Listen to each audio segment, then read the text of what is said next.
जम्मू कश्मीर के पहलगाम में हुए काराना हमले के बाद उत्तर प्रदेश के जौनपुर जिले की रहने वाली एकता तिवारी ने दावा किया है कि सरकार द्वारा आतंकवादियों का जो स्केच जारी किया गया है उसमें से एक आतंकवादी की पहचान करते हुए बताया कि उनके ग्रुप के साथ उस आतंकवादी और उसके अन्य साथियों के साथ झड़प हुई थी। एकता ने बताया कि जब वो लोग खच्चर से चढ़ाई कर रहे थे उस दौरान दो लोगों ने उनसे उनके धर्म के बारे में पूछा और उनकी शादी के बारे में भी पूछा। आइए जानते हैं कि क्या कुछ बताया आतंकवादी की पहचान करने वाली महिला पर्यटक एकता तिवारी ने।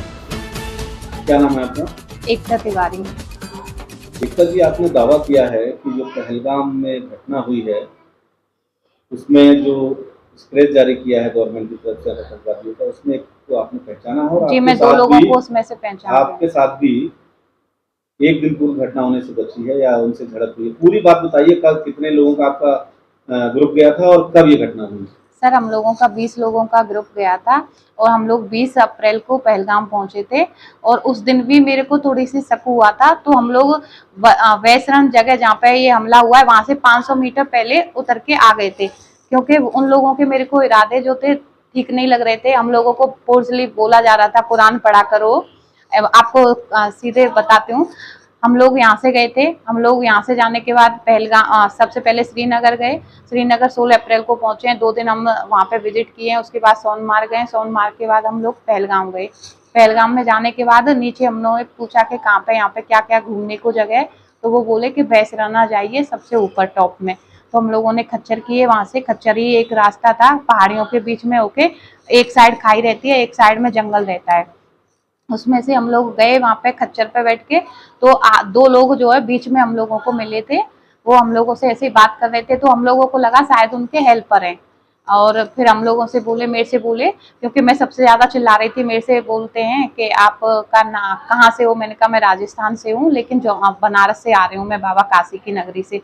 तो फिर वो लोग हमसे क्वेश्चन करने लगे कि आपके जो ग्रुप में आए कितने लोग आए। तो मैंने बोला हमारे ग्रुप में 20 लोग आए। तो बोले आपका कौन कौन से लोग हैं आपके साथ में। तो मैंने ऐसे फिंगर किया आगे और पीछे। फिर लोग वो बोले कि आपके पति भी आए, आपकी फैमिली से कौन कौन आया। मैंने कहा फैमिली से पति नहीं आए, बच्चे भी नहीं है, मेरे बच्चे अभी है नहीं, पति आए नहीं है, सिर्फ हम तीनों बहन भाई आए, क्योंकि हम लोग हाईलाइट ज्यादा हो रहे थे, वो रुद्राक्ष वगैरह पहने हुए थे। तो फिर बोले बाकी के लोग हिंदू हैं कि आप मुस्लिम है, किस धर्म से हो। ऐसे नहीं बोला था, किस धर्म से हो ये बोला था। तो मैंने बोला हम लोग जो है हिंदू हैं, मेरे साथ वाले सारे लोग मुस्लिम हैं। तो बोले अच्छा ठीक है। तो बोले आप कभी अमरनाथ गए हो। मैंने बोला नहीं, मैं कभी अमरनाथ नहीं गई हूँ। तो बोले आप अमरनाथ आइए, मैंने हम लोग आपको ले जाएंगे। मैंने कहा अमरनाथ के लिए रजिस्ट्रेशन वगैरह कराने का सोचूं, आऊंगी। तो बोले रजिस्ट्रेशन नहीं कराना है, आप आओ। तो मैंने बोला आप कैसे करा ले जाओगे, वहां पे तो रजिस्ट्रेशन होता है। बोले हम ले जाएंगे, आप आना तो हमें बताना। मैंने बोला अपना कॉन्टेक्ट नंबर दीजिए। तो बोले हमारे पास कॉन्टेक्ट नंबर नहीं है, फोन नहीं है, तो ये छोटा सा फोन है, ये काम नहीं करता है, आवाज नहीं आता है। मैंने कहा ठीक है, तो फिर आप कैसे हमारा कांटेक्ट होगा, आप कैसे दर्शन कराओगे। तो बोले आप हमें डेट बता दीजिए, हम आपको लोकेशन बता देंगे। तो मैंने डेट उनको बताया नहीं था। मैंने बोला डेट कोई क्लियर नहीं है मेरी, आऊंगी के कौन सी डेट को आऊंगी, छुट्टी के हिसाब से बताएंगे। तो फिर वो बोले कि आप कुरान क्यों नहीं पढ़ी हो। मैं कुरान का टीचर रहा हूँ और मेरे को कुरान मुंह जवान याद है, आपको कुरान सीखनी चाहिए और पढ़नी चाहिए। आपकी सारी मुस्लिम दोस्त हैं, तो आप कुरान क्यों नहीं पढ़ी हो। तो मैंने बोला मेरे को कुरान नहीं आता। इतने में भाई से बोलते हैं, दूसरा एक लड़का आता है 20-22 साल का, बोलता है तुमने रुद्राक्ष माला क्यों पहनी हुई है। भाई बोला कि मैंने रुद्राक्ष माला इसलिए पहनी हुई है क्योंकि मेरे को पॉजिटिव वाइब्स आती है। वो अब भी पहन के रखा है वो माला।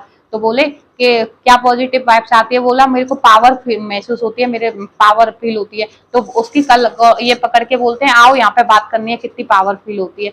तो हम लोगों को वहां पे डाउट हुआ उन पे कि ये लोग गलत हैं और हमारे साथ कुछ गलत करना चाह रहे हैं। तो हम लोग वहां पे गए नहीं थे, वहां से उतर गए थे आधे रास्ते से। और हम नीचे भी नहीं आ सकते थे, रास्ता बहुत बेकार था। खच्चर के अलावा पैदल वैदल का कोई रास्ता नहीं था। समझ में नहीं आ रहा था करें तो करें क्या। हम लोग जल्दी से भाग के नीचे आए और गिरते पड़ते हुए। फिर जो कुछ लोग खच्चर वाले जो सही थे वो हमको बिठाए, कान में बोले मैम आप जल्दी से यहाँ से निकल लीजिए।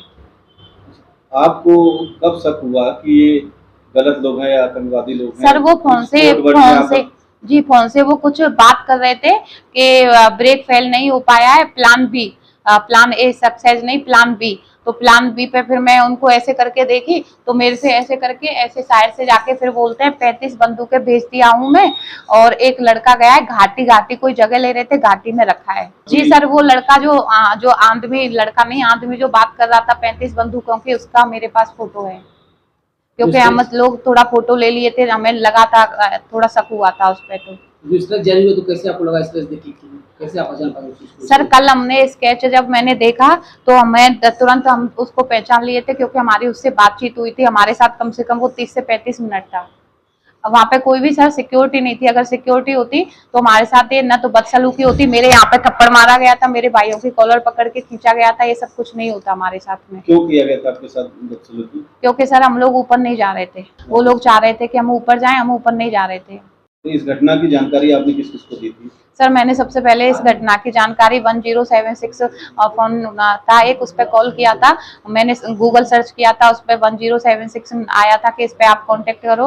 मैंने कांटेक्ट किया, उनको जानकारी दी, तो वो बोलते हैं हाँ कौन सा हमला, कैसा हमला, ऐसे करके। तो मैंने उनको सारी बातें बताई जो इतना बड़ा अटैक हुआ है उसके बारे में, और मैं उन लोगों को पहचान रही हूँ, लेकिन वो मेरी बात सुने नहीं। मेरी बात 2 मिनट 2.5 मिनट मेरी बात सुने, अपने साइड से कोई रिप्लाई नहीं किए, फोन काट दिए। मैंने बोला कि किसी का नंबर दो जिससे मैं अपनी ये बातें बता सकूं। मैं फेसबुक पे स्टोरी लगाई थी जो झगड़ा हुआ था।